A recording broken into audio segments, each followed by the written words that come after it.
PR পদ্ধতিতে সংসদ নির্বাচনের আন্দোলনের নামে বাংলাদেশ জামাতে ইসলামী জনগণের সাথে প্রতারণা করছে বলে সম্প্রতি মন্তব্য করেছেন জাতীয় নাগরিক পার্টির আহ্বায়ক নাহিদ ইসলাম। জানিয়ে সামাজিক যোগাযোগ মাধ্যম থেকে শুরু করে রাজনৈতিক অঙ্গনে চলছে ব্যাপক আলোচনা। পক্ষে বিপক্ষে স্ট্যাটাসও দিচ্ছেন অনেকে। শুধু তাই নয়, এ নিয়ে প্রতিক্রিয়া জানাচ্ছেন জামাতের কেন্দ্রীয় নেতারাও।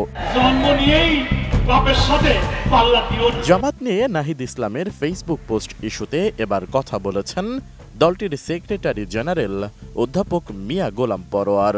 এনসিপিকে হুঙ্কার দিয়ে তিনি বলেন, একটা দল ফেসবুকে স্ট্যাটাস দিয়ে বলেছে জামাত সংস্কার অংশীদারিত্বের রাজনীতি, দেশ গঠন ও অভ্যুত্থানে কোনো ভূমিকা রাখেনি। তাদের উদ্দেশ্যে বলতে চাই, তোমরা নতুন দল, রাজনীতিতে জামাতের সঙ্গে পাল্লা দিতে গেলে বহুদূর যেতে হবে।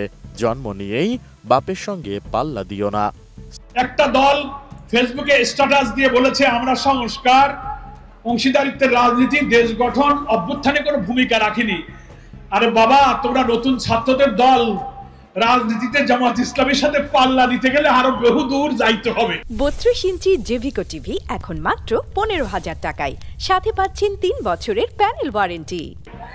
জন্ম নিয়েই বাপের সাথে পাল্লা দিও না।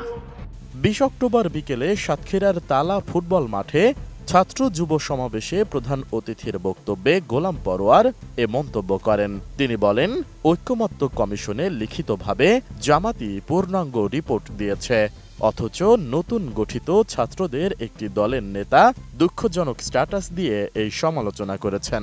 কেউ তাদের নাম নেয় না, চাইছে জামাত যেন সমালোচনা করে। 24-এর আন্দোলনে তারা অনেক ভূমিকা রেখেছে।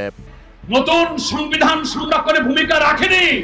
ঐক্যমত্য কমিশনে লিখিতভাবে 6টি সংস্কার কমিশনে আমরাই পূর্ণাঙ্গ রিপোর্ট দিয়েছি, অথচ নতুন গঠিত ছাত্রদের একটি দলের নেতা দুঃখজনক স্ট্যাটাস দিয়ে এই সমালোচনা করেছেন। ওনারা চাচ্ছেন যে আমরা ওনাদের একটু সমালোচনা করি, কেউ তো ওনাদের নাম নেয় না। তো জামাতের মতো বড় দলের দুটো কথা বললে যদি আমাদের নাম মুখে দুই একটা নেয়, আমরা আপনাদেরকে অত আমলে নিই না। এনসিপির নেতাকর্মীদের জুলাই যোদ্ধা উল্লেখ করে জামাতের এই সেক্রেটারি জেনারেল আরও বলেন, তাদের প্রতি জামাতের শ্রদ্ধা ও দোয়া থাকবে। অশ্লীল অরাজনৈতিক ভাষা ব্যবহার করা কোনো রাজনৈতিক নেতার জন্য শোভনীয় নয়। এ সময় হিন্দুদের ভোট প্রসঙ্গে গোলাম পরোয়ার বলেন, হিন্দু মানে নৌকা নয়, হিন্দু মানে দাড়িপাল্লা। দাড়িপাল্লাই ভোট দিলে অতীতের সকল শাসনের থেকে জামাতের শাসনে তারা নিরাপদে থাকবেন। জামাত মানবিক বাংলাদেশ চাই, যেখানে জুলুম থাকবে না, নির্যাতন থাকবে না। নারায়ণগঞ্জে দেওয়া এক বিএনপি নেতার সমালোচনা করে জামাতের এই নেতা বলেন, বিএনপির কণ্ঠে আওয়ামী লীগের সুর, ফ্যাসিবাদের সুর শোনা যাচ্ছে। জামাত ঘুষ দুর্নীতিমুক্ত বরকতের বাংলাদেশ চাই। জামাতের হাতে ক্ষমতা গেলে শাসক হব না, বরং সেবক হব বলে মন্তব্য করেন তিনি।